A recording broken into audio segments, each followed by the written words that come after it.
Boom! What's going on, fam? Welcome back to the Redman Group, episode 181, Achieving True Mastery, Ultimate Mastery in Dating and Relationships. I'm going to be joined again today by a returning guest to the show. He was on last weekend and other episodes before that too. He's been a longtime speaker at 21 Summit, 21 Studios events, 22 Convention, 21 Convention, Patriarch Convention, all that kind of cool stuff. He is Pat Stedman, the world's greatest, most controversial, ultimate super duper dating coach. He's also the world's top expert on hypergamy. You ever search hypergamy, his name will pull right up. Super judo expert in hypergamy. Super badass dude. He really is one of the best dating coaches in the world by far. He's actually one of the only two coaches I have ever paid for coaching personally. As some of you know, I'm part Jew, so I'm very cheap like that. And he's one of the only guys I ever paid personally for coaching. Him and Noah Ravoy, two absolute savages, because I demand the best, and they bring that kind of heat. Today's show is also sponsored by Pat Stedman's new course that we have at 21 University. You can always check it out at 21university.com, link in the description, or search on your iPhone or Android phone in the App Store for 21 University. It's the world's greatest school for men, number one school for men. And the class itself we just brought into the university is directly from Pat Stedman, and it's got over 100 videos exclusive, too hot for YouTube, that are now at 21 University, and they're not on YouTube ever, because they're premium, and Pat filmed them and they're fucking awesome. We've even added exclusive bonuses to the course at 21 University, because Pat also has it on his own. It's not exclusive to 21U itself. It's just one of the only two places that you can get it. So at 21 University with Pat's course, where do we go here? Yeah. Anyway, with the course at 21 University, you'll get exclusive extra content, all of his speeches at the university and stuff like that. Interviews, podcasts, everything he's ever done at 21 Studios, including all new speeches from 2022. So check it out. Link in the description, link in the comments, pinned at the top, all that kind of cool stuff. Anyway, without further ado, please let me welcome back to the Redman Group, Mr. Pat Stedman. What's going on, bro? It's going great, man. Thanks for having me back on. It's not common that we have double headers like this. It's usually like once a year, so it's pretty awesome. Yeah, fuck yeah, man. I remember I was thinking just recently that you were on one time with me and Alan Roger Curry on the show. He's dead now. Yeah. It's really sobering to have that, to have met people, spoken to people in the manosphere, and then to have them pass away. I mean, I remember when I was at 21 Convention back in, I think, 2020, I was hanging out in the sauna area, or we were both like waiting to get a massage, and there was a big delay, and so me and Stefan Arnio just like chilled there and talked for like 45 minutes, and it was a really great conversation. He like died a year later. Yeah, not even. That was 2019. That's 2019. Yeah, okay. Yeah, he died about 6 months later or 7 months later in 2020. Yeah, cancer too. It sucked.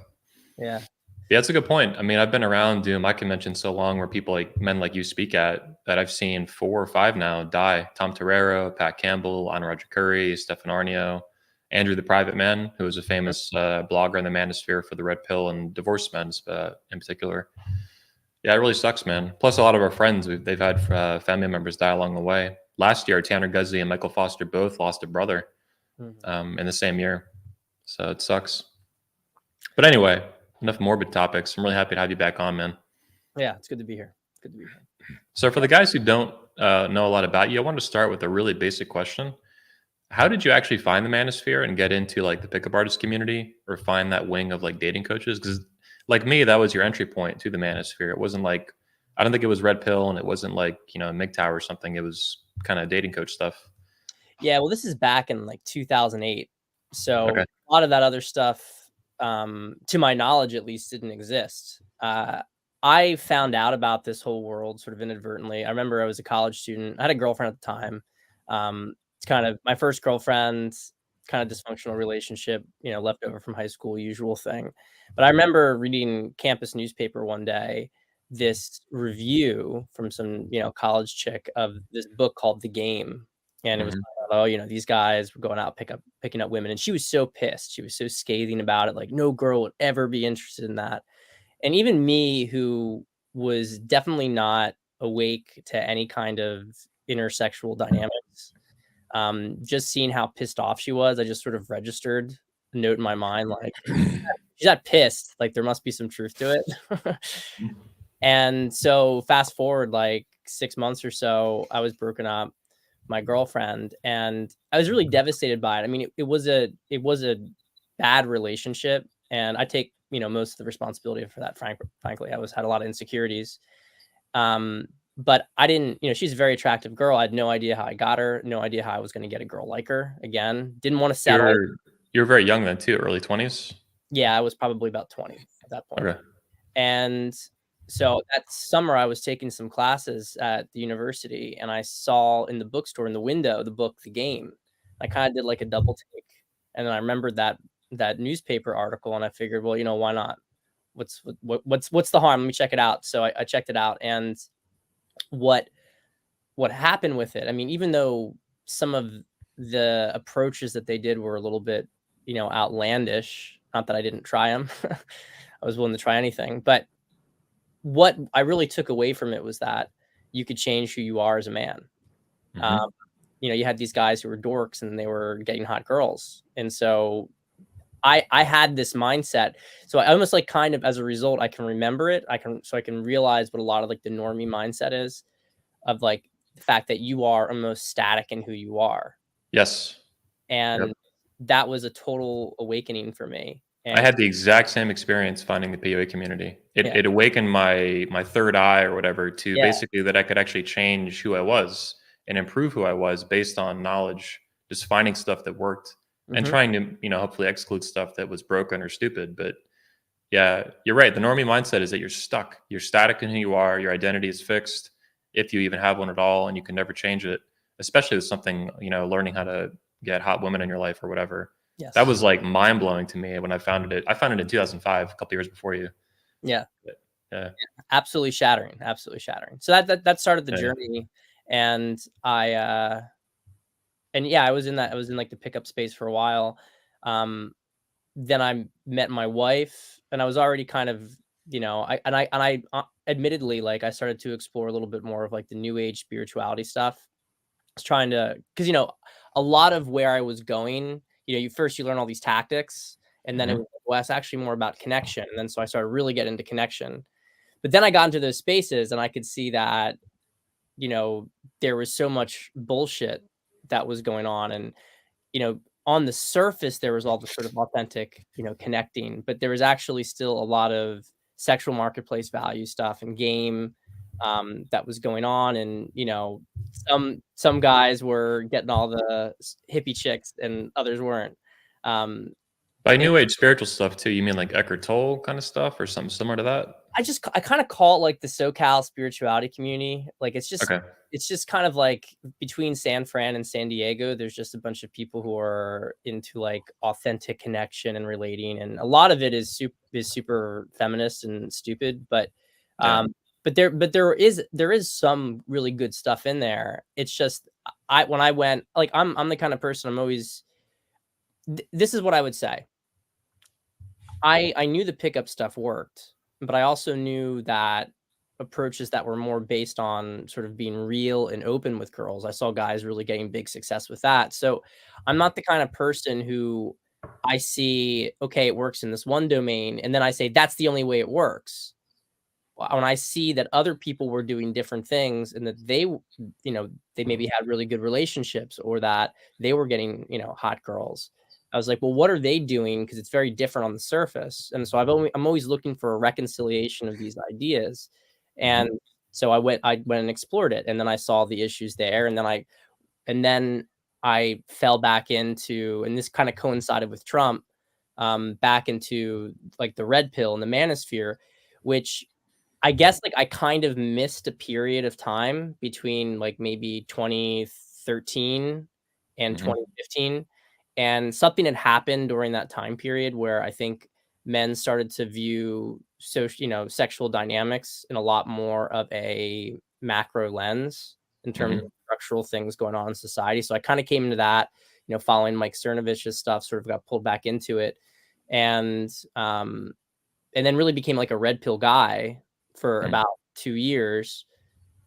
And then went to sort of another integration, I think 2017, which is about 2 years into me coaching, is when I started to find essentially the voice I have today, which of course has evolved, but there's more of a clear continuity between me and where I was at in 2017. You bring up an interesting point, like a period of time in the manosphere that you missed. Like I found the first time I ever saw the red pill community on Reddit, which is where it originated from, really. Like that's where it got. People see it on YouTube today, but that's not where it came from. It came from Reddit and Twitter to some extent, I think too. I mean, you're more involved with that with Cernovich, but like I first saw the red pill in 2013 because incidentally, they find this amusing. I think they were linking to a couple Nick Sparks speeches that were going viral on YouTube, which you probably saw those too back in like 2013, 2014. One of them was our first video to hit 2 million views, which is a big deal even today. But back then, that was like really big. And I just was looking through I would see the comments. The traffic was linking to YouTube. It would show me a link. And I was just kind of scanning through. People were saying some of them liked it, some of them didn't. As you might expect, this is gay PUA stuff. Other guys were like, nah, this is legit. This is like good stuff. I didn't think much about it though. I just saw it as some random subreddit that was related to the manosphere, but I didn't understand that they were much more aggressively like anti-feminist and they were looking at things from like a bigger lens, which we were already doing at the 21 convention at that point. Especially guys like Socrates, I would say, and James Marshall, they were starting to look at like bigger issues and not just the personal, like, how do I get better with chicks? It's like, why is this a problem for men? What about the sexual marketplace is changing? How has internet dating evolved and how is that affecting men? Stuff like that. Or how is feminism affecting all of it? There was even a famous speech, James Marshall, the coach, right? In 2014, he took a stance at the 21 convention in Tampa we had in 2014 that was like very explicitly pro-feminist. And it was hugely controversial. Like all the speakers hated it. All the attendees hated it. I almost shut the cameras off. It was almost like a little riot. I was like, oh, fuck, like what the fuck's going on here? Because he gave me no warning of that. Yeah. So we had to, later we talked it out and he came back to the convention in 2016, but it was very controversial at the time. And I eventually built a new principle for the convention that you can't be pro-feminist at the event. Like we don't have to agree, we don't have to be orthodox in what we believe, but as far as like just full throat endorsing it and there's no problems with it, like, nah, bro. Yeah. Yeah. And James and I had to have a long talk about that. What were the kind of the boundaries for the convention? It was the first time I started building boundaries for speakers, Well, I think, what's interesting is that a lot of the PUA stuff, it was a response to the changing mores in society. So the stuff that used to work where you were like a provider, you were, a good guy, you had some level of status. It just wasn't working for girls anymore. It wasn't at least enough to get girls. And so guys started to learn game. They had to learn how to seduce women, etc. But the thing is, it's seduction, and I'm obviously not anti-seduction, but seduction to a certain extent is the male taking on a feminine element to try to like create a sort of emotional reaction in a girl that pulls her in to him and creates sort of like an image of himself. And if your whole fixation is on trying just to get women attracted to you, eventually you're going to start to compromise your values and your principles because you start to really fall into a completely feminine frame. And I think what was happening, and I noticed this. So you mean it's like corrosive basically to your masculinity? It's corrosive at a certain point. You start, it's one thing like you like to understand, okay, this is what this will, if you do this to a woman, it's going to turn her on. Like that's good information unto itself. It's kind of agnostic. But if you start to make it into some principle, like here's how you get girls, you have to do this, you have to do this, you have to do this. Eventually you're just, the top dog in the longhouse. You're the Pete Davidson who's a little bitch, but he's getting laid. And I started to see this happen with a lot of dating coaches, including dating coaches who I really respected and I learned a lot from. But even if... Well, you even saw guys like Neil Strauss and other kind of high profile guys, they were kind of genuflecting the feminism in the media. Neil Strauss famously had a funeral for style. He actually built a grave for his PUA persona, which is in like 2013, 14. It was so weird. He had a sex addiction. He was going to sex rehab. I mean, some of it might have just been marketing BS to drum up attention, like Rouge style, but some of it was just like full throat, like give me that big old feminist dick in my mouth.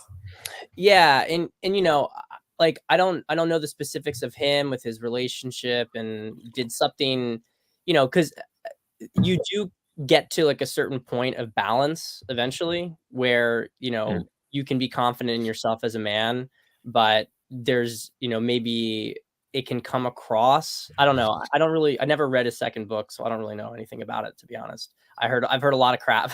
Oh, the relationships one. Yeah. The Truth, I think it's called. Is that right? Yeah, I never read it either. Yeah, I could give a fuck less. I probably should read it, considering it's my job. But Yeah.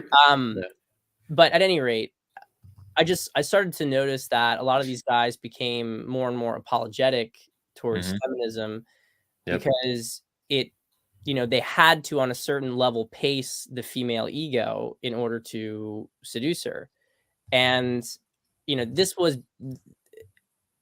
I didn't like it. I was becoming kind of more and more uncomfortable with it. And you were starting to feel like a lot of these guys who at some point were maybe coming across as masculine, but like with an open heart, were becoming kind of like bitches. And, and then of course we had all the macro stuff going on with Trump. And I think, I can say this for sure with myself, but there was really this sense that we need to, and we talked a little bit about this last week, so I won't go into it in too much detail, but like men need to become men again and stop orienting themselves just around women and around, what women want. Like, because eventually we're at the point where, someone's telling women what they want, and what they're telling women what they should want is not good for men or good for society or good for women for that matter. And so we started to get into this stage of where it was like really a societal shit test, and guys need to get some balls. I fully agree. I want to throw a question out to you. We've talked about this, or you talked about this with Tony Bruno quite extensively in his show, probably a month and a half ago, something like that. Do you think the manosphere is going through another shit test right now with kind of, I don't know if femininity is the right word, but like feminism and women? And case in point, we got the red pill hose, as you may have seen on my Twitter. In my view, this is me. I think that I'm concerned anyway about what's going on in the manosphere and this mass invasion of women over the past like 2 years. So do you see history repeating itself, or cyclical here, or something like that going on? Well, so there's, I would say, in a positive sense and a negative sense. I mean, to a certain extent, this is inevitable, and it's an indication of success in the movement. It's reaching enough mainstream influence that you're starting to have women coming on droves. I mean, I remember back in 2016, 2017, even 2018, you had a few like, weird. I loved them. They're great girls, but if there's any girls there, they're just like kind of like weird lurker girls, and they knew it was kind of a man's space, and they just kind of hung out. One of the boys, And then as we really got into, especially 2019 and beyond, more and more women, it just became exponential. And so on one hand, there was a space that developed, which was very pro femininity, and it was women who were really just there to talk to other women, talk about their cycles, talk about, how they should handle themselves in relationships. And I think that that's, overall completely healthy. Obviously there's some stupid takes, but it's good. It was a place of women for women, as a parallel space to men talking to men.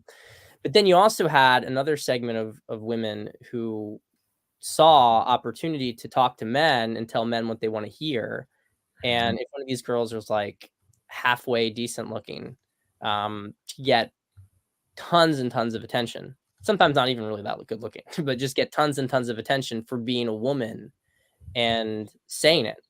And I literally saw women take quotes from like anon accounts on Twitter and just literally verbatim stealing them and getting 5 times the engagement, because I think guys, especially on like and maybe it's just some unconscious simp program or whatever, but they smash that like button when they see a girl say it. And so a lot of these guys are not fully tapped into their masculinity, so they like it when mommy tells them how to be a man. Yeah, you're a big boy. You're a big boy, Yep. People don't treat you well.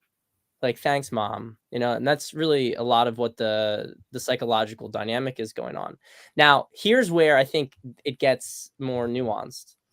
So among that cohort, is it bad or good? I do think that there's a certain segment of it where it's not ideal, to have women necessarily being the ones who do this, but is it a net negative? I don't know that I can say that. Like, and I know this is something that, we might disagree with about. I totally understand your perspective on it, but like with just conservative women kind of in the spotlight in general, it's not what you want to see. You want to see men doing that kind of stuff. You mean beyond even the manosphere? You mean into politics too? Exactly. It's a similar phenomenon. I would agree on that. It's a very similar phenomenon. I mean, it's like, all the super masculine demeanor, but hot blonde Fox TV host kind of archetype, like Tomi Lahren kind of deal. Or you might get like a short hair Carrie Lake type, Yeah, kind of like looks like a lesbo or something. Well, it's this sort of aggressiveness. It's a female aggressive dynamic, but they're saying what you want to hear. So there's, you're positive about it, right? That's the whole kind of thing. At this juncture, I mean, I honestly, like, my perspective on it is that it's a net positive, because as pathetic as it might be, maybe that is going to galvanize men to take action. Like, one of the things, and I said this on, kind of forget where I was talking about this the other day. But in A Tale of Two Cities, Charles Dickens' book, he talks about with the French Revolution that it wasn't until the women were super pissed off that the men actually started to like rise up and do something against the Ancien regime. It was like the women. You have like a handful of men who are the tip of the spear, who are, this, like, kind of like us, right? And other individuals, obviously Trump, right? And they are the ones who are out there speaking the truth. And then women gravitate towards that.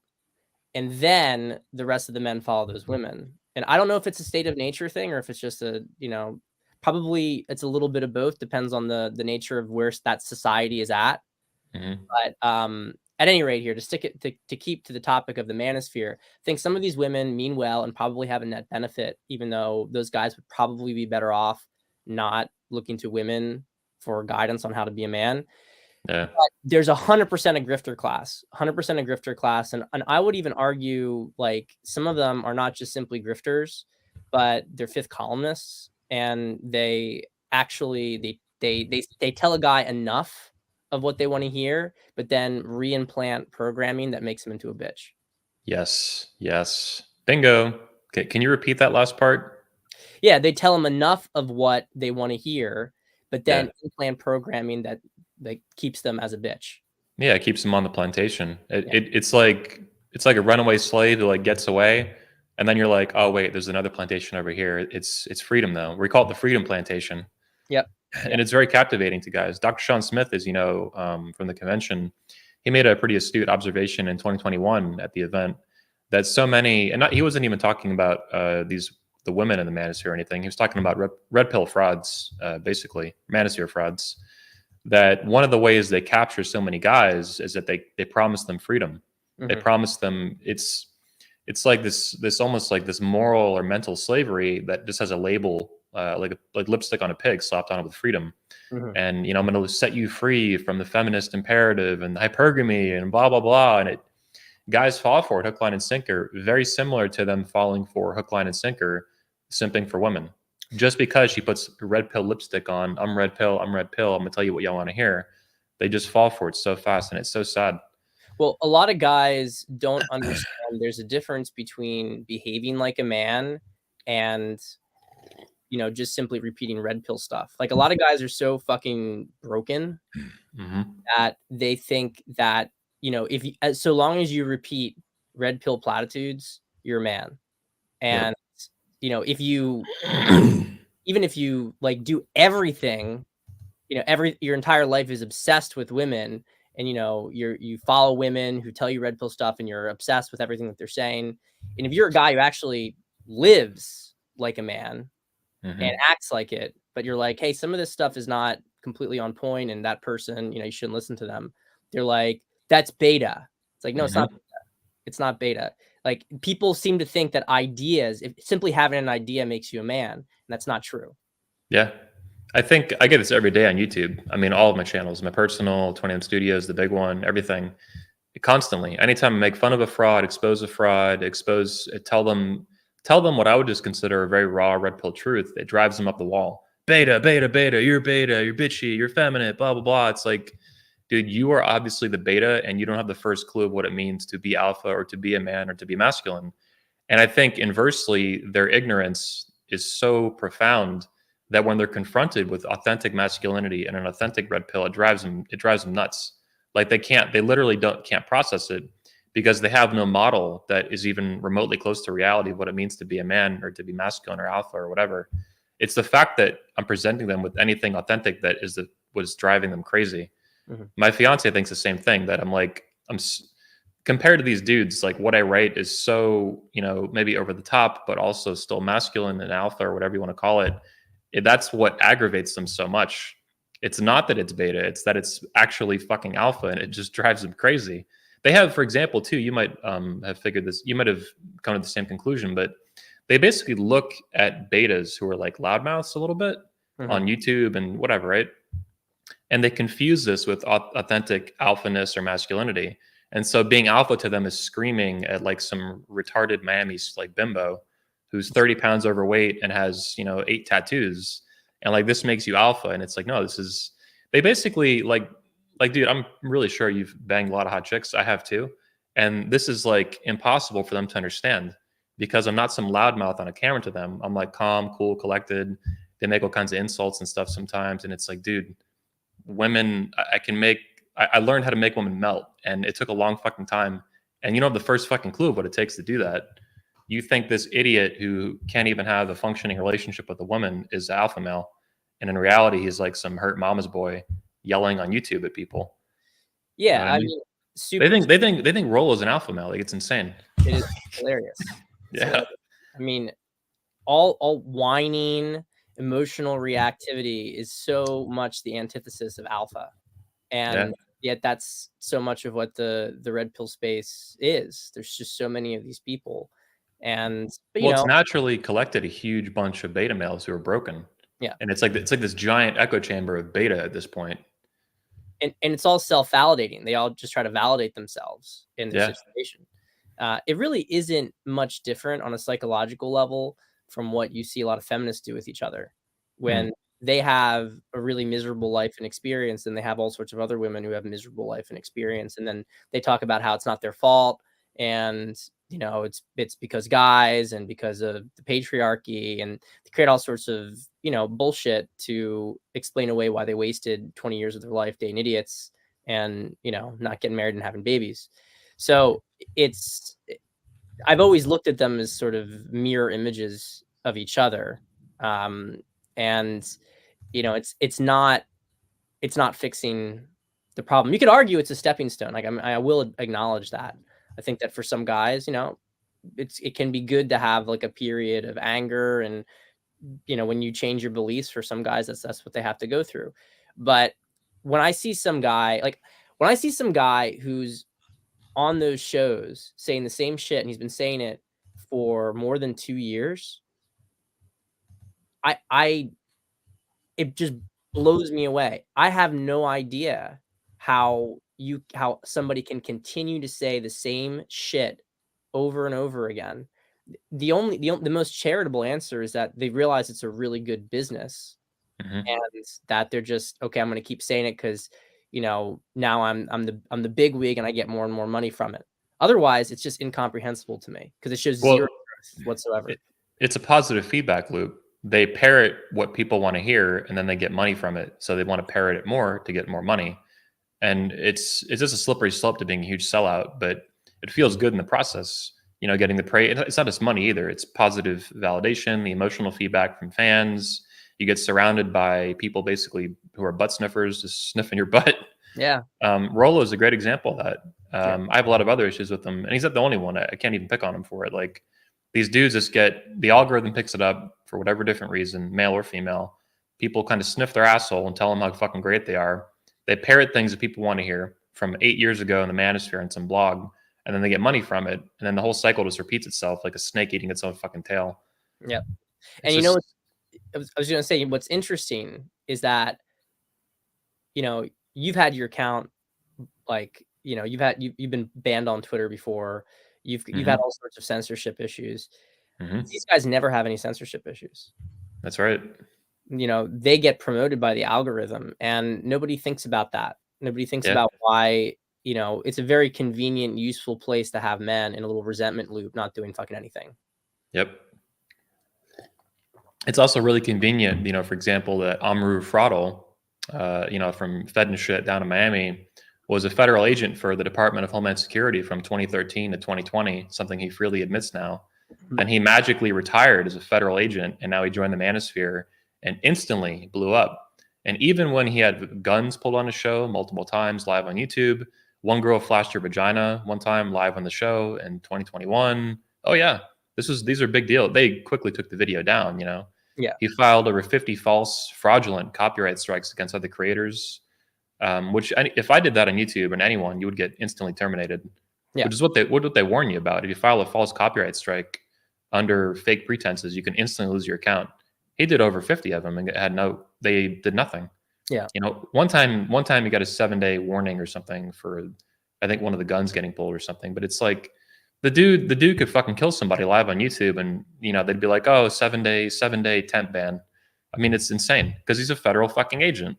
Like, it's crazy. And you also think about how fast it blew up. I mean, once a Fed, always a Fed. Exactly. I mean, his entire job is being a snitch for 7 fucking years for the federal government, for ICE, for DHS, for HSI. There's kind of the different relationships between these things he worked for, but something I'm looking into. I'm going to file a FOIA request still. I'm working on it and see what I can expose with probably a bunch of blacked out ink on paper from them. But sure, you'll get a bunch of redacted documents. Here you go. Yeah, exactly. Request. Yeah. But yeah, it's just sick. Yeah, it's funny too because a lot of his fans are black and they usually have a huge resentment against cops, and they'll be like, "Pig, pig, pig! I hate pigs." And it's like this guy was literally a federal pig for a long time, and you think he just quit all of a sudden? Like, where's the street smarts, bro? Come on, man. Yeah, it's hard though for a lot of guys when their ego gets wrapped up in the messaging. Yes, gives their identity. They feel, I think, like they're part of something. And it's really just this huge, like, federal operation with a little bit of Jerry Springer mixed in with this stuff. And it's a sketch. I want to switch topics, though. There's a comment that came up early on that I thought would be pretty interesting. Yeah. So this is from Tim Johnson. No relation. I don't know this guy. Is it better to focus on your life first and build yourself up than look for a good woman? Because I've been thinking about this lately, a tweet that would annoy people and anger them. Because a lot of Twitter, alpha bros who are 19-year-old millionaires, multimillionaires, right? Yeah. They made $80 million working from home on a laptop 2 hours a day. Almost as good as Zelensky, But my thinking is that this theory that, just focus on yourself, bro, get the money, then get the women. It's like if you actually figured out how to make a lot of money in your 20s and stuff, and then you get a woman, she's going to take all your money. Yeah. That's almost certainly how that's going to work because you're going to be fucking clueless. What are your thoughts on this? Yeah, I think so. I think it's very contextual, and I'll go into that. But I will just to your point, there is a lot of stuff of guys saying, hey, you work all throughout your 20s and then you can enjoy all this stuff in your 30s. And I get the argument, like let's say you really grind for a decade, you can become maybe a multimillionaire, you're way ahead of your peers. And then you can get, hot young women, etc. And there's truth to that, but there can be truth to that. Depends on the guy. But their 20s are like a magical decade. Like you're not gonna. There's always trade-offs. I think this is the point. You're always gonna have trade-offs. And so, if all your friends are out partying and doing stuff in their, hanging out, meeting cute girls in their 20s. And you're only grinding, you get to your 30s and you're going to find another mismatch. You're not going to have necessarily as many guys who are out going and trying to pick up girls. Now, maybe you don't care about that, whatever. I mean, there's always exceptions to this stuff. If you really make it to a certain economic level, maybe this is an irrelevant conversation. But I always like to look at balance with this kind of stuff. Like you shouldn't be fucking around in your 20s and not doing anything, trying to move your life forward, because it does set a good foundation for your 30s and beyond. But don't forget to go out there and live, go out and talk to women. I think for some guys, for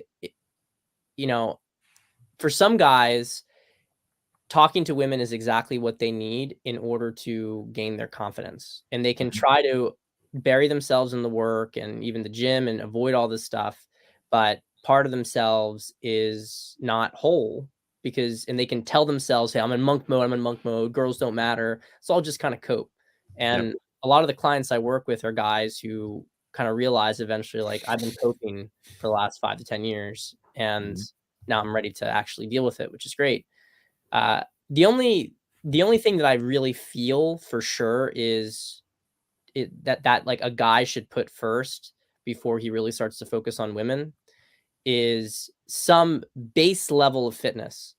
I think if you're like a super fat fuck and you want to focus on trying to meet women, I think that you should be focusing on the gym first, because it's just so I don't get the point. I mean, I'm not saying it's impossible for you to be able to get women being obese, but why would you dedicate your effort there when you are going to make it so much more difficult for yourself? And I mean, it's just not good for you in general. So that's the only kind of exception. I mean, I think, okay, if you're not making any money, if you're dirt poor, and your focus is on trying to meet girls, well, maybe, you're also not focused quite on the right things. Maybe you should be trying to get a little bit out of your hole. So it's very contextual. I just think monk mode is cope 95% of the time. Whenever someone says that, they're just saying, I'm afraid of women and I'm going to do everything I can to avoid it. Yeah. Hey, here's another tough question that came up. I know this guy too, Stephen Hederley. He's from the UK, I think. He says, any advice dating with a disability?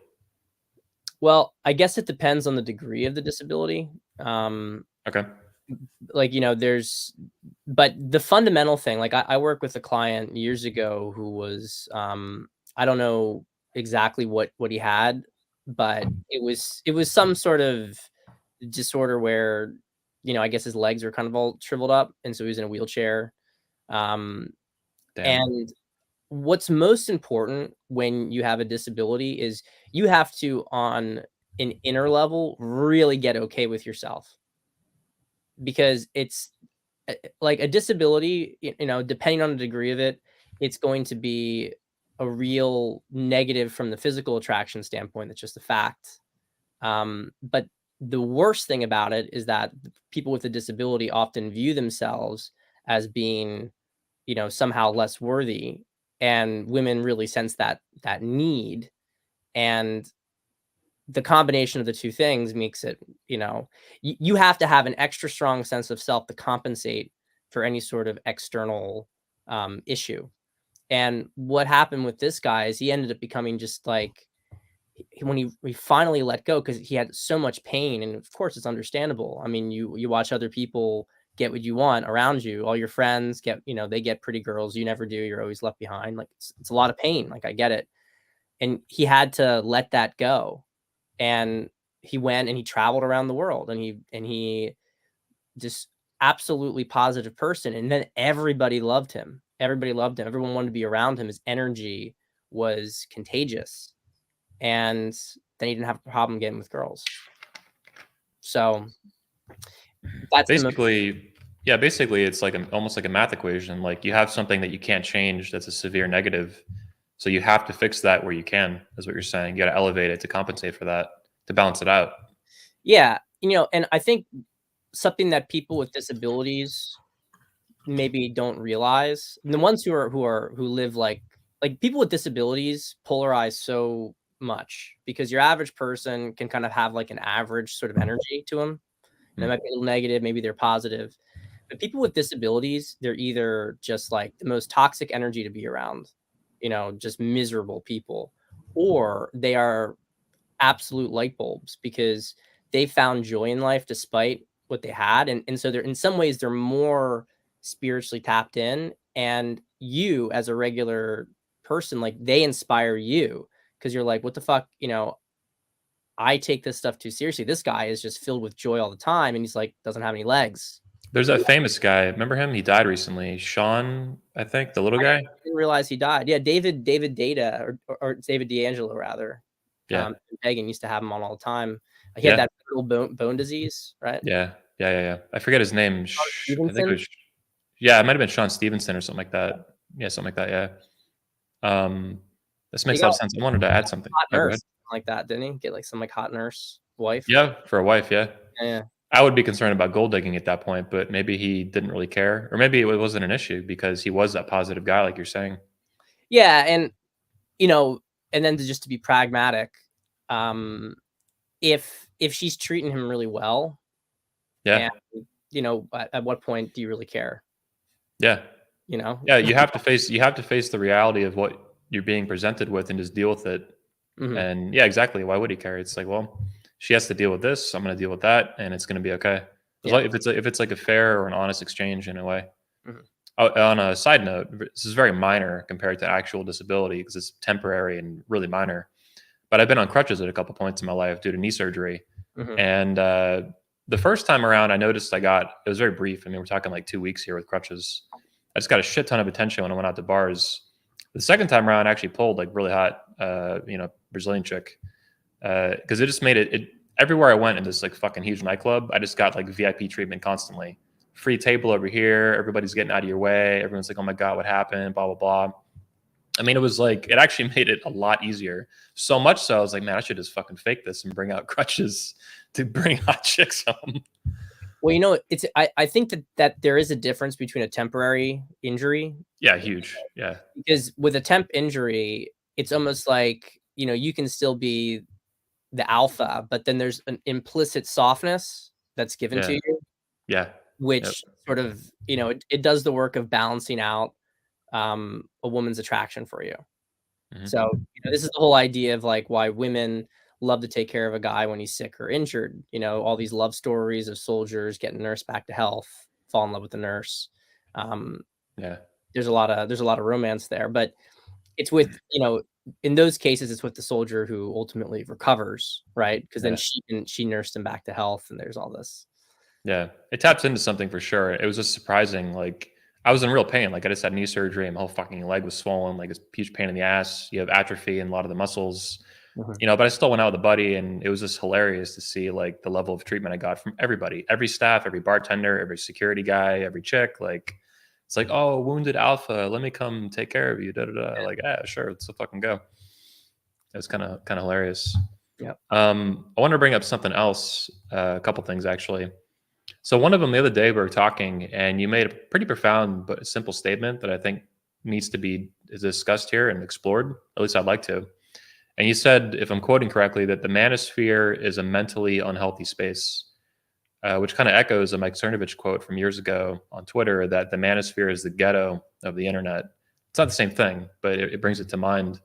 So if I'm saying it right, when you say the manosphere is a mentally unhealthy space, independent of its beta-ness and other fraud issues and stuff, what do you mean by like mentally unhealthy? And can you kind of unpack that for us?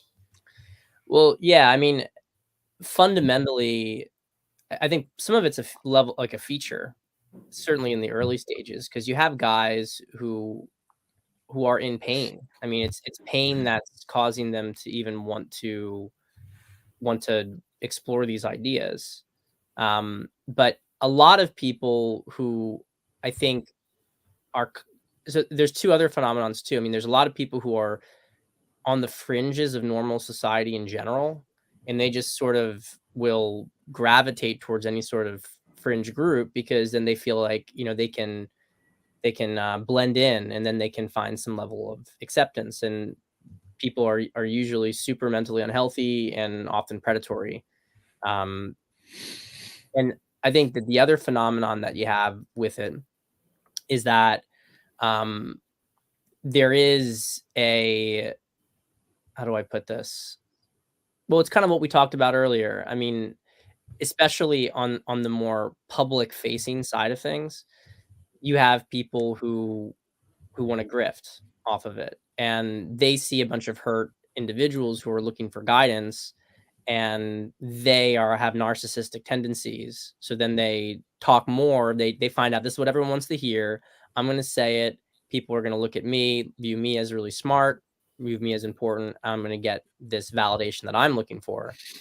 And the guys who are hurt, even if they're not like super mentally unhealthy themselves, but they're just not in a good place, they can get manipulated by it and gravitate towards it because it's difficult to discern for the average person. Yeah. Yeah, there's a lot of trickery and shenanigans going on. Even worse, I think, than other industries like the fitness industry and stuff like that. The only industry I think maybe worse than like dating advice in the manosphere would be like money. Almost anything to do with money on the internet is like fucking scam. Not all of it, but it's like there's this like cycle of like spend money to make money. So it's like the snake eating its tail, and it just attracts some of the worst fucking sick people all around. But sex and dating advice make it very taboo. So it's a similar feature, I think, or it's a similar issue going on. Yeah, it's we make fun of a lot of normies, but to be fair, a lot of normal, like average people, they don't even think about any of this stuff because they don't have any of the problems in their life. It's not even like on their radar. And so because we're sort of there's like a reactionary aspect to this. You have reactive people who go to reactionary places. And I do think that a lot of individuals go in here and they learn and they come out better. I'm not saying it's a net negative. I feel the complete opposite, actually. Same. But people have to be aware. Like, there's one thing I could like really hammer on: do not trust a guru just because they're loud and they tell you what you want to hear. There are so many narcissist and predatory people. I mean, I can't even tell you just how many it's been. I mean, I've been in this space for 15 years. I don't even know. I mean, the number of people who have actually had some longevity in the space and who have maintained integrity is probably like 10%. Like it's really low.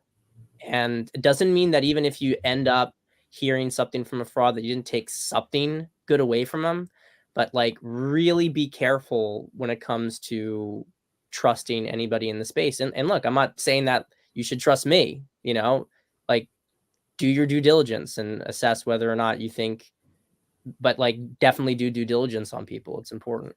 Yeah. Yeah. There's a lot of goofballs out there, man. I mean, I've shown many of them on my channel. Yeah.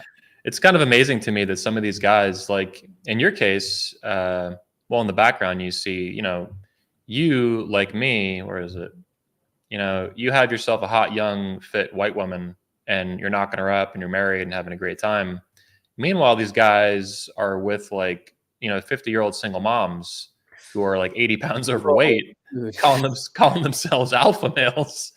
Kahneman Sharp, for example, is a red pill dating coach, and he called this woman a hard 9, maybe even a little higher. That's a real quote. The pigs are from a different image, obviously, but it's the level of insanity that goes on in this community that is just like really profound. This guy too, this is a real photo of Rollo. The McDonald's is obviously added, but this is a real photo from Rollo at a convention a couple years ago in Florida. And we put the makeup on him, obviously, but this is your alpha male. I actually laughed at him when he walked down the hallway wearing this suit. I was like, there's no fucking way he put this suit on, but he did. That's a real picture of him in a real suit. That's an alpha male, red pill alpha male, who married an older post-wall woman after he knocked her up on accident. And then he has the audacity to call me out on what he did. It's like, get the fuck out of here, bro. He's been bitching about post-wall women for 20 years since he got married to one. I guess I just don't get why. I mean, I get why, but there's just so much inauthenticity with it. And there's an obvious lack of growth. I mean, yeah. When I started in this, like I didn't know how to talk to women. I started dating girls, date a lot of girls, hooked up with a lot of girls, got married, went through this whole process, navigating being married. Now I have 2 kids. I mean, like, I don't understand why this is so unusual. Like, why do people get stuck and they can't seem to break out of like a single message? They find that single message and they don't grow anymore. They just, well, it's gotten even worse than that. There's an entire community, I think, and the 2 communities, I would say distinctly, that are related in the manosphere that have sprung up that all they are is stuck. Yeah. Like the PUA was not like that. The men's rights, I don't think, are like that. The red pill is not even like that. But MGTOW community and the black pill community, a lot of this is like, I'm stuck and I know it and I'm proud and I ain't going nowhere. They're like singing about how stuck they are, and they're like, fuck all women, never gonna have women again, never gonna get married, never gonna have kids. I'm going to go no fap in the woods for 50 years and be happy. And it's like, bro, do you even hear yourself? You're talking about fucking sex dolls and escorts the rest of your life. Like, holy shit, this is not healthy, man. Like, you gotta pull back a little bit, man. Yeah. And people got to face themselves. I mean, I've been humbled multiple times throughout my, I mean, obviously I was humbled in dating, but I've been humbled in my marriage. You know, I almost got divorced at one point. You know, this is, and we've definitely had, you know, fights. I don't try to pretend to be this guy who has had a perfect relationship the entire time, but I try to always explore what happened and I pull stuff out of it. And, you know, I actually think it's my vocation. I think it's the reason I'm so good at what I do, is that I've had to go through every single problem that clients face. Like I haven't been able to just simply like LARP about something. Like, and sometimes I'm like, why does this have to be so difficult? Why do I have to? But because, you know, some people, I think it's more natural. And I don't know that it was fully natural to me. What was natural to me was very strong sense of self and understanding that I would figure out everything. And so I kept peeling back layers and peeling back layers. And, you know, this is why I love the masterclass, which is why I'm really honored to have it hosted on 21 Studios. The only place, I mean, I've had other people, they want to do affiliate stuff. They want to, I've always turned it down. It was the only place that I felt like I could do this besides for my own platform was 21 University. Hell yeah. And I appreciate that, man. I appreciate it big time. And the masterclass, it is this continuing, evolving piece. So one of the reasons I wanted to do it was because I was having the same conversations with guys over and over and over again.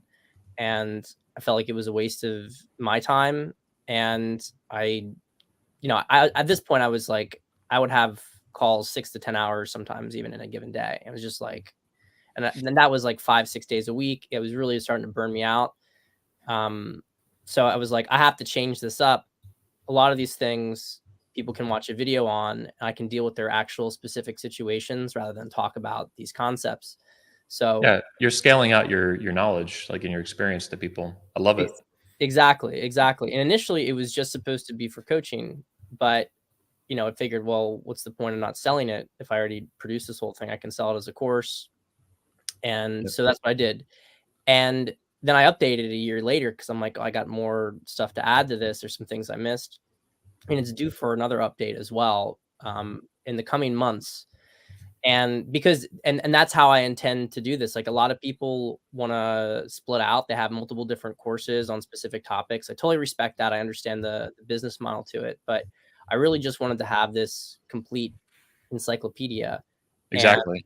And it's going to keep getting expanded. I mean, there is so much that I've drawn out since the last update, which was 2020. I mean, it's last 3 years. There's going to be probably an additional 7 hours added to it.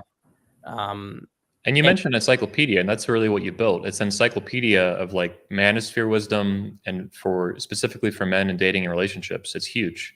It's like I mentioned in my newsletters promoting it, like it's way bigger than I realized. I thought it'd be, you know, 10, 20, 30, 40 videos, maybe tops. That would be a shit ton. And then you dump this like over 100 videos at me. I'm like, holy fuck. Yeah. You're asking me when it was going to get uploaded. I'm like, I'm doing it. It's going to take a few days. You're like, what are you talking? You know, I can see you're just like confused. Yeah. But yeah, it was like constantly uploading one after another. I had to like call Google to like get more drive storage updated. Yeah, man. I'm really proud to host it, man. It's one of the only 2 of the premium classes we have at the university, along with Richard Grannon's course on complex PTSD.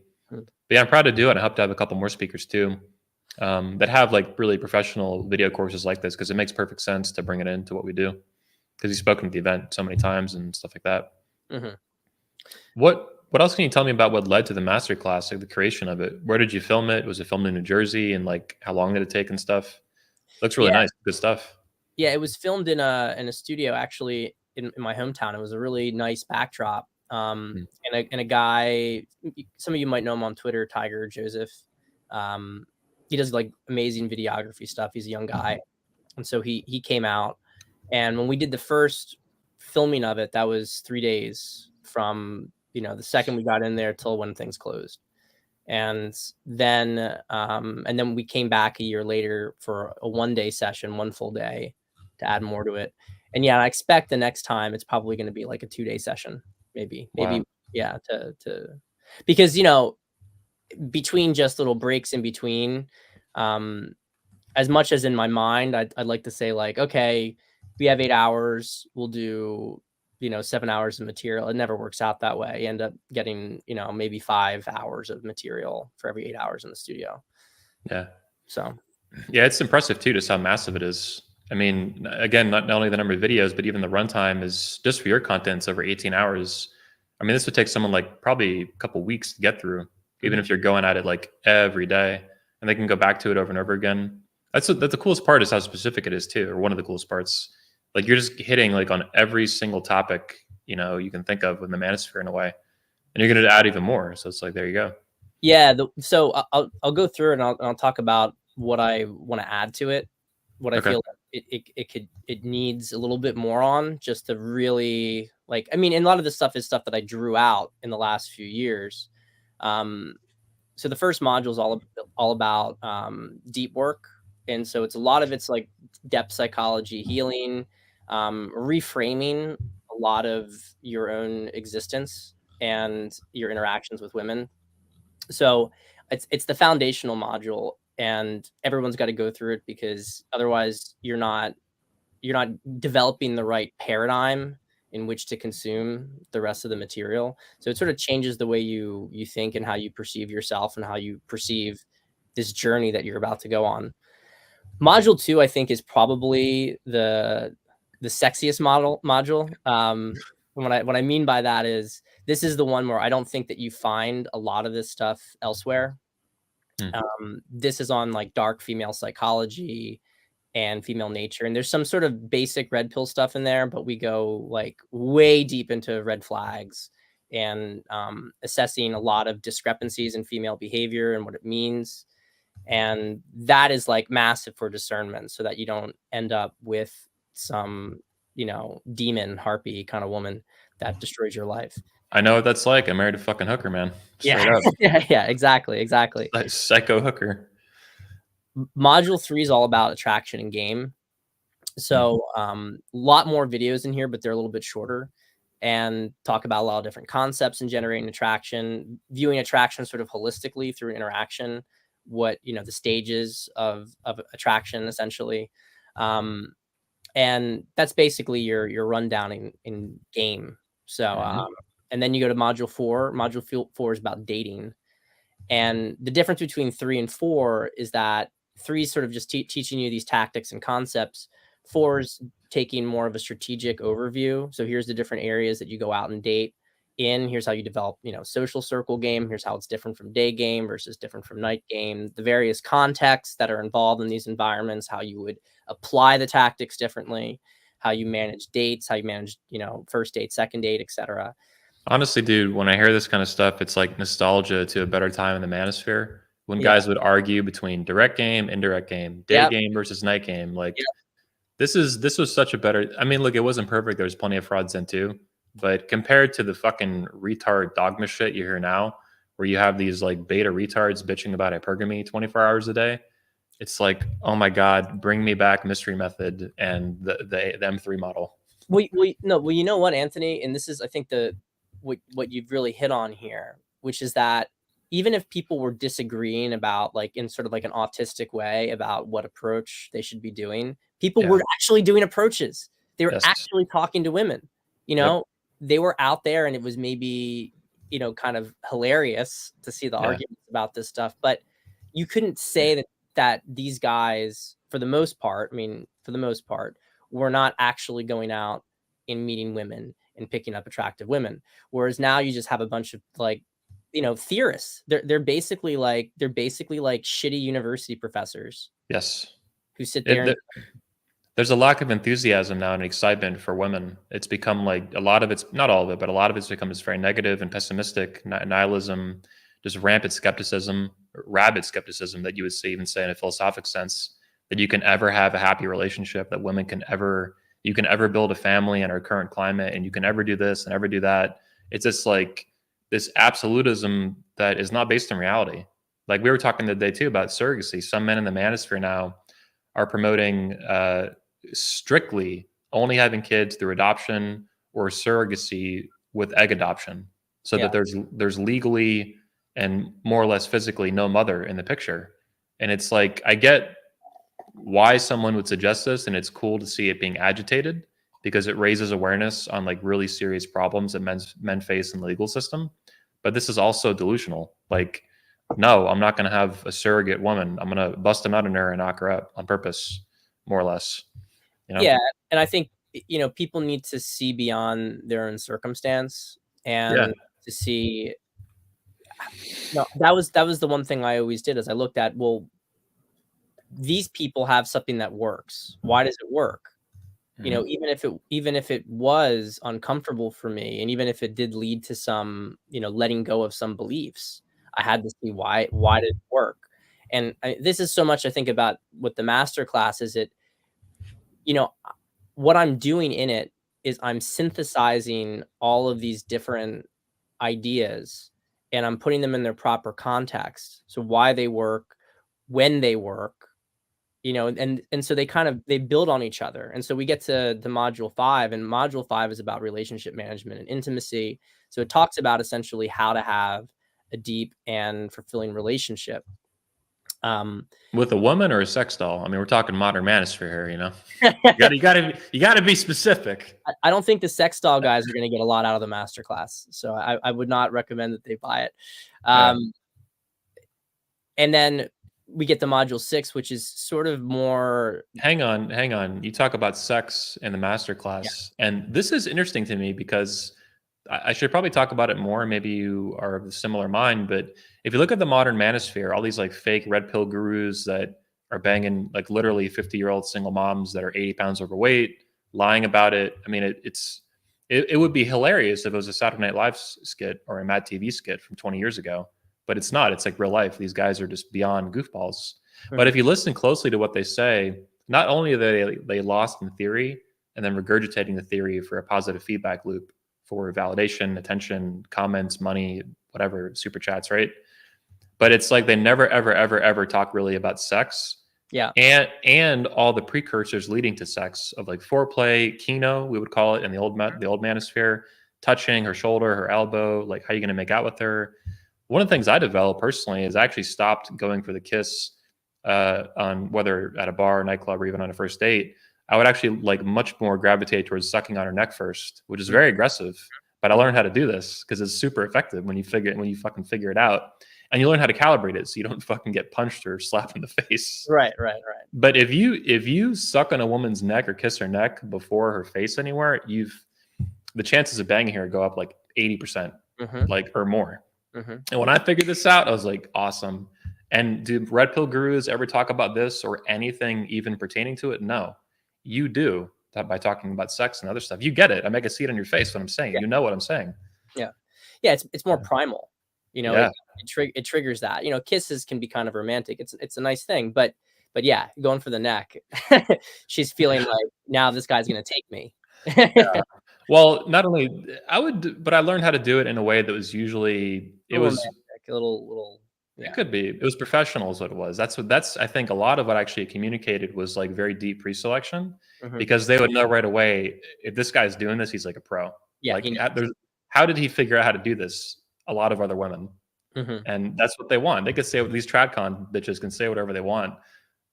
Even Lori Alexander, the famous TradCon woman who I love, an amazing woman I support. Her husband, did he have sex with another woman? I think she said she wouldn't even care on my show if he had sex with another woman, even though that would be sinful in her philosophy and stuff in Christianity, because she still loved him. And it's for women, they'll rationalize this kind of stuff very quickly. Like, oh, well, he did this and that, but it's okay. And they're at the receiving end of it anyway. They get the expertise. The other girls get nothing. They get left in the dust. That's what I tell Alyssa, like, hey, like, those other girls got shit. In the end, you got the baby and all that shit. Good for you. Yeah. You won the race. So we talk about sex. There's a lot of, if I ever talk about some concept, I always ground it in the practical so that you understand the utility of it. It's not just some sort of LARPing. And, you know, one of the things I actually do want to expand a lot more because of what I've learned the last 3 years is to really take a lot of the relationships up to a further level. So when that gets updated in the next few months, I mean, major reason they get the master class sooner is that whenever I add new material, I always bump the price up. But you already have the course, you just get the new material. There's no like added fee for it. So it's always good to get in sooner, and then you sort of have lifetime updates for free. Yeah, that's badass. Yeah. And module 6 is not something that anybody should go through until they've gone through all the other modules. Some of the topics are they really require an understanding of what happened in the first 5 modules, because now you're going into a lot more deeper stuff as to what it means to be a man. What it, you know, there's almost like, how do I put this? There's almost more of a philosophical aspect to some of these things, because they challenge a lot of the conceptions that you built. You feel like you got the mastery, and then you have this other thing, and then it almost prepares you to go to levels that most guys don't go to with women. So like you orient yourself completely differently afterwards. It's deeper levels of healing. It's you know, managing multiple relationships if that's something that you want to do. And yeah, it's that whole module was added in the second filming. Okay. So, and then there's some bonus Q&As, which are great. Answer a lot of questions in those. And the second Q&A is actually very specific to things in the master class. So, you know, I'm doing a video, and, you know, maybe in a specific video, there was something that, you know, how, you know, what is like, you know, maybe there was a little piece that, you know, you didn't understand how this concept would be used. And I don't know. I don't remember what the question was in the masterclass video, but people would go through my masterclass videos and they say, what about this? Does this apply in this situation? And so I would then answer that stuff in the masterclass video. So to add a little bit more nuance and context to the whole thing. These are really long too. I mean, most of the videos are from like, you know, 7 minutes, you know, 4 minutes, 20 minutes, I think in some cases, but they're all around like maybe 7 to like 20 minutes tops. And usually the average is maybe around 12 or something. Mm-hmm. But the Q&As are both like an hour long. I mean, they're the longest videos, I think, in the whole course. Yeah. So, and obviously to brag, I've added all of your content that we have at the university to the class as well. They can also get it this content separately through just like a regular membership or a free trial. But this is your latest speech from 21 Convention for Men. This is your first speech in 2019, the 3 pillars of attraction. Your 2020 speech, 2020, healing your masculinity. Your speech to women at the 22 Convention, which then guys can still learn a lot from. And your interviews on the 21 Report as well. Yeah, huge value with all this stuff to get all that stuff added. Yeah, it's like 25 hours basically of content right now. Yeah. So it's fucking awesome. And almost all this is exclusive to the class, either at 21U or on the one that you have independently hosted. Yeah. And I wanted to mention something based on from what you said. I fucking lost train of thought with it. Oh, healing. It has something to do with healing. Oh yeah, a lot of these guys, for example, let's talk about love. That's something that's another taboo subject in the manosphere that is never, ever, ever, ever, ever, ever really talked about, unless it's like, you know, women don't love and they only love dogs and blah, blah, blah. It's like, can you love a woman? Like, is that okay? Is it okay to be in love? Is it okay to have a wife?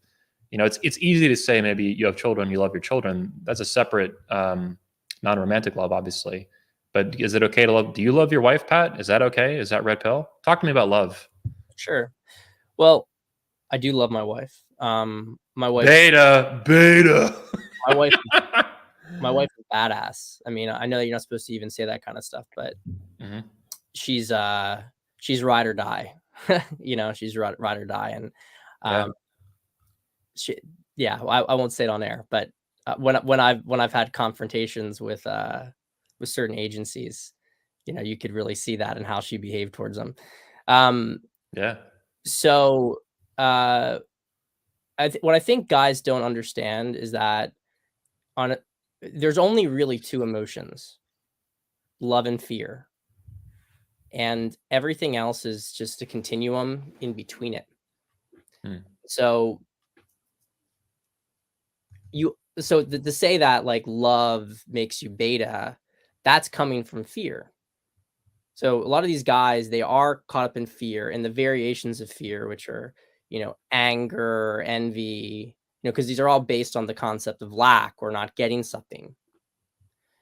Whereas love, love is liberating.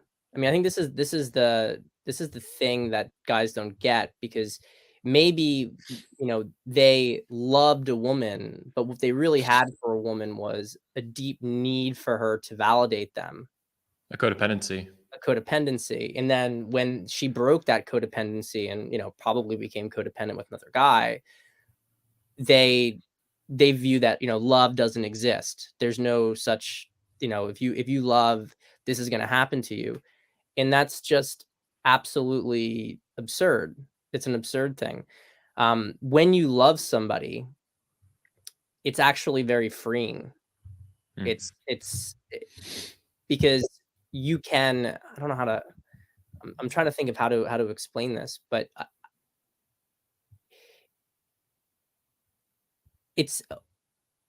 you can maintain a power dynamic with a woman.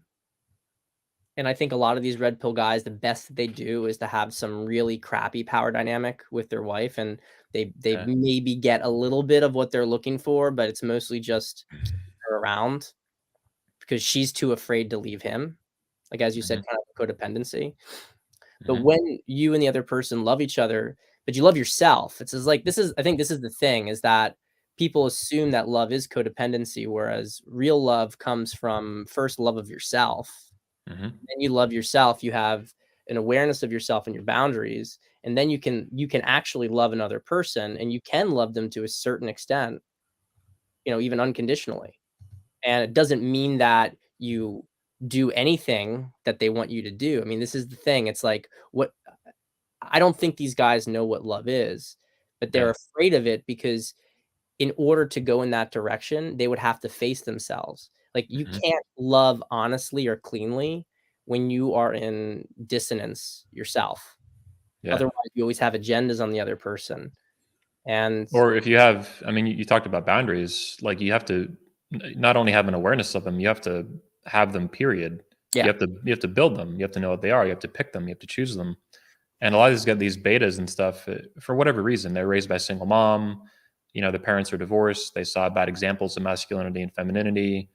Maybe they went through divorce rape, in the courts, and that kind of really sidewind their thinking on relationships. There's a lot of different ways you can get broken, but a lot of these guys don't have boundaries. And they get into really unhealthy relationships. I went through this with the Medusa experience. I mean, it took me years. It was a learning process, but yeah, to kind of figure this out for myself by studying, psychopathology and trauma and CPTSD. Richard Grandin was a huge help for that. Other guys too, even like Sean Smith and some other books I've read on psychology and stuff. Learning about myself, like, where did I fuck up? How am I responsible for this? A lot of manosphere guys, I think, have a really hard time taking responsibility for that, for their own choices in a relationship. And women force you to face yourself in a lot of ways. And so when guys are avoiding women, what I really see is that they're avoiding themselves. And and this is why, like, I think every relationship as it evolves is going to have periods of pain in it. It's going to have periods of frustration and misunderstanding within it.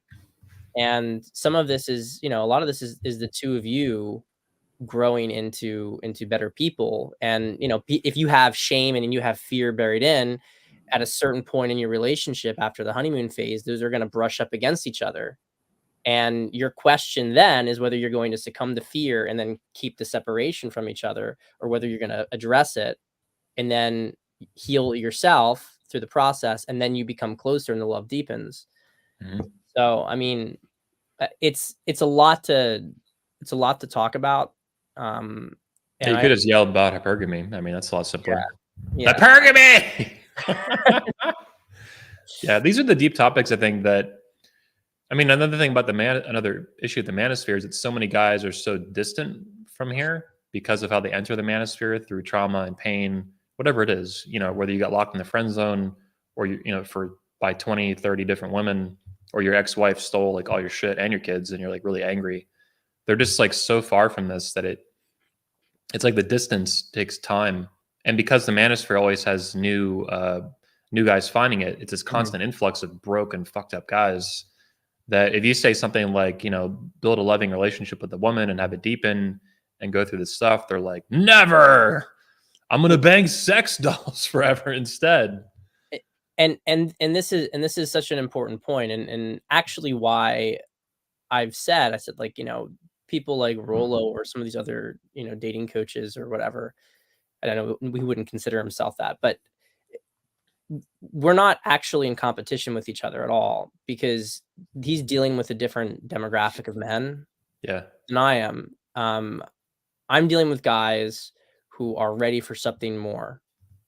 And the masterclass, it really is about showing guys this context, this progression of, you feel this way at this stage, and then here's how you evolve out of it. Here's how you break out of that. And then here's how you break out of that. And it's not going to be for every guy. A lot of guys just don't want to progress in peeling back these layers of themselves, and they don't want to do it because it's scary and it's painful. Spiritual growth is physically painful, but being a fucking bitch is also painful. Yes. And only one of these things leads to deeper amounts of self-confidence and deeper levels of mastery with women. When you can start to shed a lot of this pain and resentment, you become irresistible to women, and the right kind of women, as well, because the really, really toxic women, they're, you're just going to completely, they're not, you and them are going to be like oil and water. There's not going to be any connection with it. There's another issue that a lot of these guys have who are super in like black pill stuff, is that their energy is so toxic and negative. They're constantly drawing towards them toxic and negative women. Like no decent woman wants to be anywhere near a guy who's exuding that kind of resentment. So you get predatory women, and then, but they're so myopic. They look at this is their experience and they say this is everybody's experience. It's a very like, honestly, it's kind of arrogant to say you can honestly say, I posed this question to them. What about all these people who actually have happy, healthy relationships? How do you explain why they have a happy, healthy relationship? And they don't have any fucking explanation for it. They just have excuses, luck, random chance. Oh, it's gonna fall apart anyway. Oh, you've been married for 30 years. Oh, it's still gonna blow up in your face. Yeah. I mean, look at guys. I mean, your marriage is much younger, but look at guys like Michael Foster, even Tanner Guzzi, definitely Elliot Hulse. Yeah, they just hit 20 years. These guys have awesome, beautiful, feminine women and a bunch of kids, a shit ton of kids, in all the cases, really. Elliot's on the low end with 4 kids. Never mind Foster and Tanner. Tanner keeps cranking them out. So, yeah, it's Michael Foster too. To his credit, brings us up to the manosphere through his Twitter and stuff from time to time. It's like, what about the marriages that work and the relationships that work? They don't all fail. Like some of them work really, really well. These people are really happy, and they produce children from that who are really, really happy and high functioning. Yeah, it's the whole state of the culture is just it's sad and it's a disaster. And that's it. I mean, it's like, do you want to be a constructive influence or a destructive influence? If you see that there's all these problems, you should be looking for examples of what works and trying to mimic it. You shouldn't be looking for, excuses to say it's like everything's done. I mean, there are still healthy people out there, and we need to use them as archetypes to navigate towards. Not, as you say, ending up with some, porky woman. But I think the worst thing about that is not even whatever his wife looks like. It's the general sort of demeanor that he has, the message that he's trying to put out there, with incongruence between the two things. I love this one. Yeah, there's actually videos. I thought about bringing clips on the show. I didn't do it. I didn't take the time to do it. Another time, maybe we could do it. But with Kahneman Sharp, for example, there are clips of him. Just other channels have found these. I mean, Red Pill Examined. People can go search that and find recent videos where he's compiled of Kahneman screaming at his woman, very like legitimately abusively, Like it's abusive. Like what the fuck? It's not loving. There's no love in this relationship. It's pure codependency, dysfunction, and bad health. Like it's sick. Mm-hmm. And this is what guys look at for as an example and a role model. It's like, bro, this dude is just screaming at the top of his lungs at this woman in pure frustration and anger. No emotional stability. Raised by a single mom, obviously. He's admitted that too, but it's like, yeah, it's so sick, man. I've seen you and your wife. Your wife's great, lovely, feminine woman, hot young white girl. You know, it's awesome. Mm-hmm. You know, I've said before, guys should lionize you. I wish they would, but their head is like so far up their ass. It's like their head is like a fake red pill they shoved up their butt, and it got stuck. It got stuck. Yeah, the real red pill is that, you know, life is good. Women are good. It's good to be a man. It's good to be a woman. It's good to have a family. It's good to have kids. You know, oh my God, what a radical I am. And this is like radical talk in the manosphere these days. We're like radicals rebelling against this orthodoxy of red pill retards. Yeah. I mean, saying life is good and that you can have a good life, that's the ultimate heresy. Yeah. Yep. A woman to that. A woman. Yeah. Yeah. I wanted to, you have to get off in about 15 minutes, not even. Yeah. So I wanted to switch back to something I thought was pretty interesting, or we could talk about, which would be TradCons. Mm-hmm. So Jack Donovan, a speaker, and Tony Bruno both have encouraged me consistently and to their credit to maintain the influence at 21 Convention of dating coaches and any kind of man focusing on dating and relationships. You're a good example of that. Zamparion is a good example of that, among others.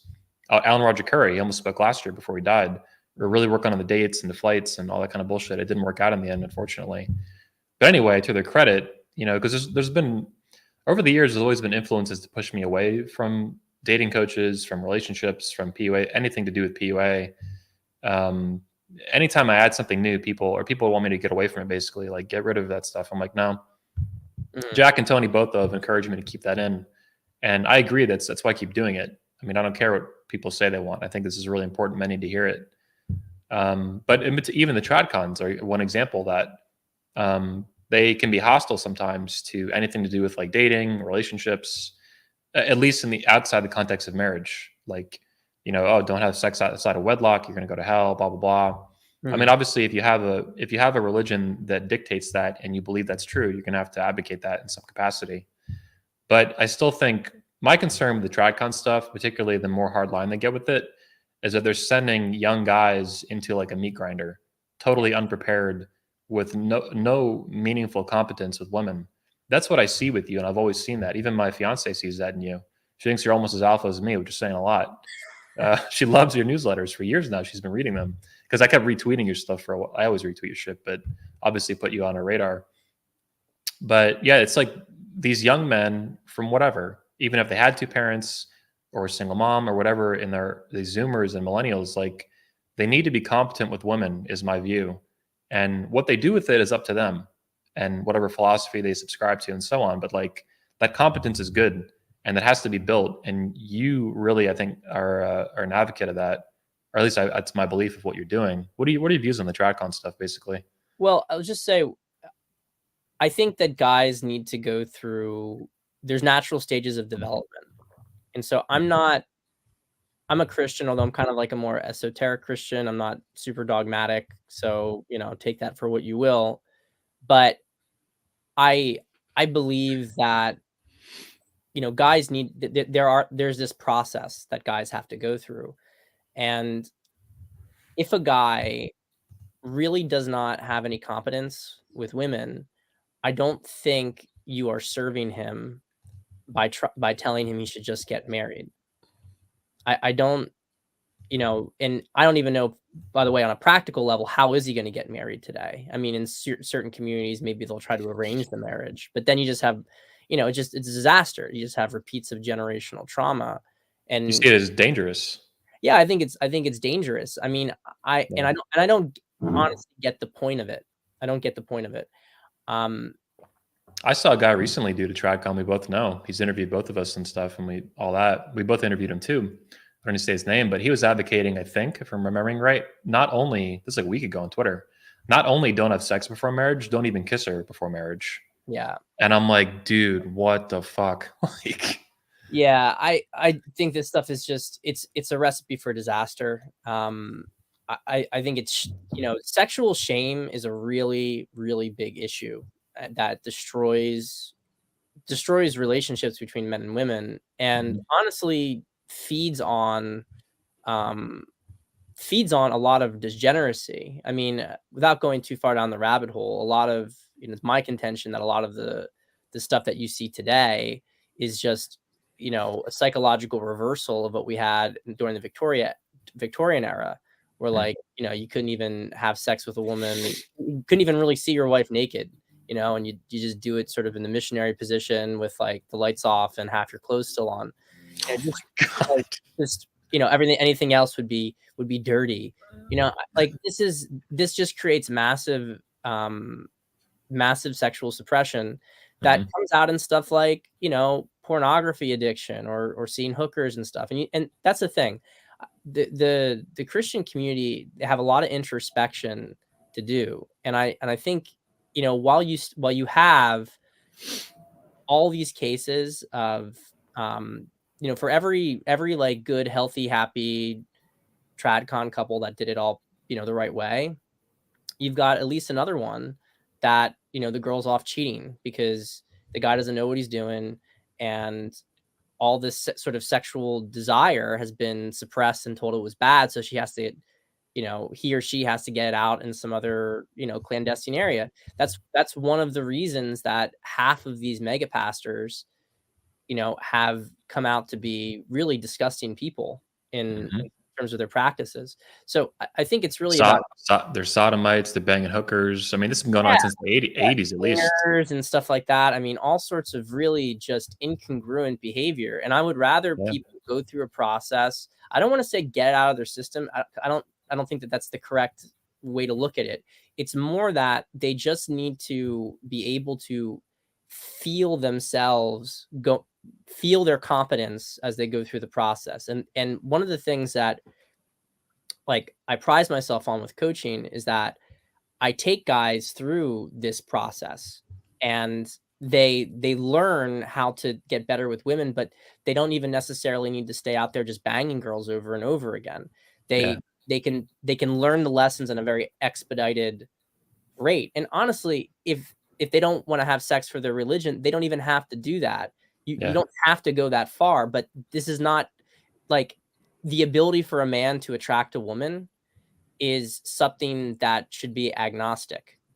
What you do with it, you can add some sort of moral character to, but the ability to do it is agnostic. And when I see religious groups that are really afraid of that, men learning that, what I see is that they're afraid of, they don't know it themselves, and they're afraid of maybe facing, what they have buried under the surface.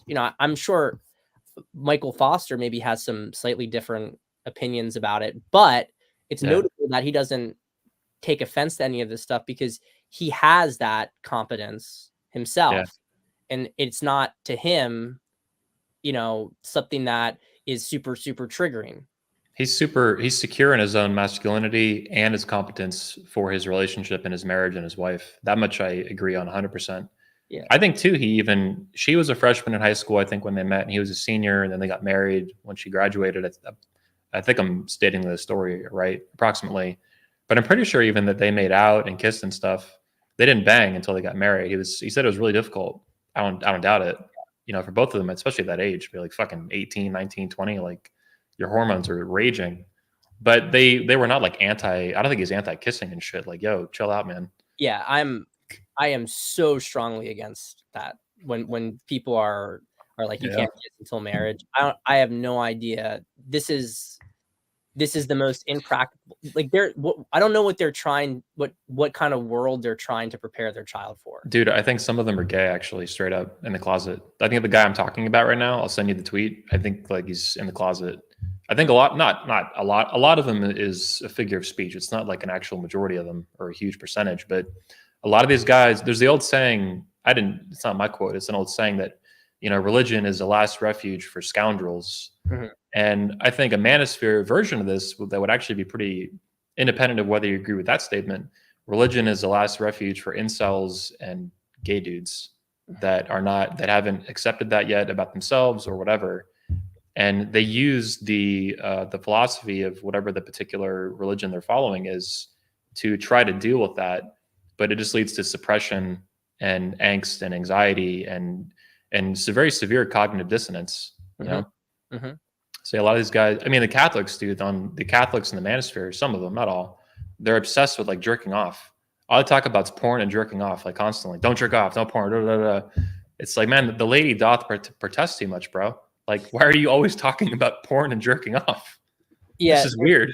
There's a lot of projection that occurs, you know, for their own struggles and whatnot. And I don't think that anybody can really get rid of that. I mean, you might be able to put it into hibernation, but you can, like, if you have a sex drive, you're not going to be able to just get rid of that. You have to find a way to channel it in a more constructive manner. And you're not going to be able to do that unless you feel really comfortable with fucking. You feel okay with fucking. You feel okay with sex. You feel okay with getting what you want sexually. If you don't do that, that's when you start to get super degenerate. It starts to get twisted into all sorts of different fantasies because there's an anxiety behind it. It's hidden. It gets really buried, and it becomes, in some cases, you know, porn is the best case scenario. Other times it can become a totally different parallel lifestyle. Yeah. And marrying a sex doll. Like, yeah. I mean, I don't think a lot of they don't approach a guy from where he's at, and they want to throw a boilerplate at him, and you can't do that. I work with so many different types of guys who have no experience whatsoever with women, guys who have no problem getting laid but can't seem to keep like a healthy dynamic with a girl, and guys who are in serious relationships, marriages, who are having all sorts of fights, guys who are getting divorced, going through breakups. They're all at different stages of their life. I can't say, like, I can't apply just, you know, hey, just go talk to more girls to the guy who's already, you know, banging girls, no problem. That's not the issue. You have to actually address the issue. And you can't say to a guy who doesn't know how to attract women, hey, just be yourself, you know? No, he needs to understand how women operate. He needs to understand how to create tension. Because he doesn't even know who the fuck he is because he can't create tension. If you can't handle tension, you don't even know who you are. Don't give me crap about, I got to be authentic. Well, you know, an authentic man creates tension. Or you have the capacity to, you have the ability to, and you have the ability to withstand it when people bring that stuff to you. Yeah. This is what freaks people out. My brother-in-law to be, he said, after watching me like on the news with Piers Morgan and different videos and stuff, he's like, man, I never want to play poker with you. You have like a perfect poker face. Just like always like deadpan. Yeah. You made this comment about me too, and I really appreciated that. I think you said, now I'm not saying it's perfect, and I think you understand that even at the time you made it, but absolute emotional control, I think is pretty similar to what you said about me at the convention. 100%. Yeah. And I've learned that for different reasons. Not all of them that were good. A lot of that came from like a really violent, severely abusive childhood, where emotional mastery, a combination of emotional control, we'll say, was a survival method that I needed to survive, in addition to figuring out my environment and using my intelligence and my brain to like just navigate very difficult environments. Even as a young kid, I didn't know a lot about the world. So I had, as a kid, you have a few options of what you can do, but these were some of the tools that I developed, and that scares people. I mean, there's people all over YouTube in the manosphere. Now, some of this is just propaganda from people who fucking hate me, view me as a competitor and whatever. They call me like school shooter over and over again, a psycho. Rolo has called me a pathological personality, I think over 50 times now. Talk about projection. I mean, number one. But number two, it's like, man, these guys get so butthurt over anybody that has any kind of legitimately alpha trait or any kind of command power to command tension, to deal with tension and not even flinch.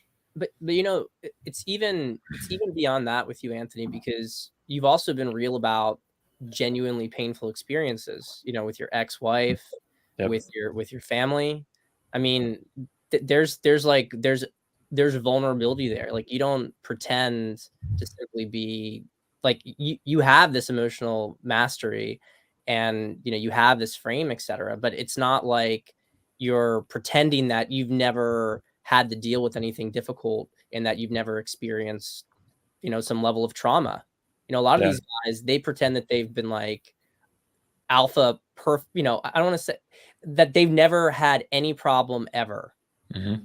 They've always been, and it's bullshit. It's absolute. Or they trump up like some really superficial circumstances that in a lot of cases didn't even happen. Yeah. Like, oh, Conovan recently was talking about how he simped for like a cokehead single mom who did cocaine all the time. And it's like, maybe this happened, but I'm not even sure this happened. It sounds like an elaborate story that is made to entertain and spoon feed the masses. They're in the manosphere. They're bred in circuses. You know what I mean? Like, oh, ha ha ha, you simped for a cokehead single mom. It's like, you probably were just doing nothing, getting a 5-finger pussy. Like, is really what went on there. Like, I banged all these strippers in Vegas. It's like, no, you didn't. They don't even want anything to do with you. Like, you obviously have never banged a hot girl in your life is really what's going on here.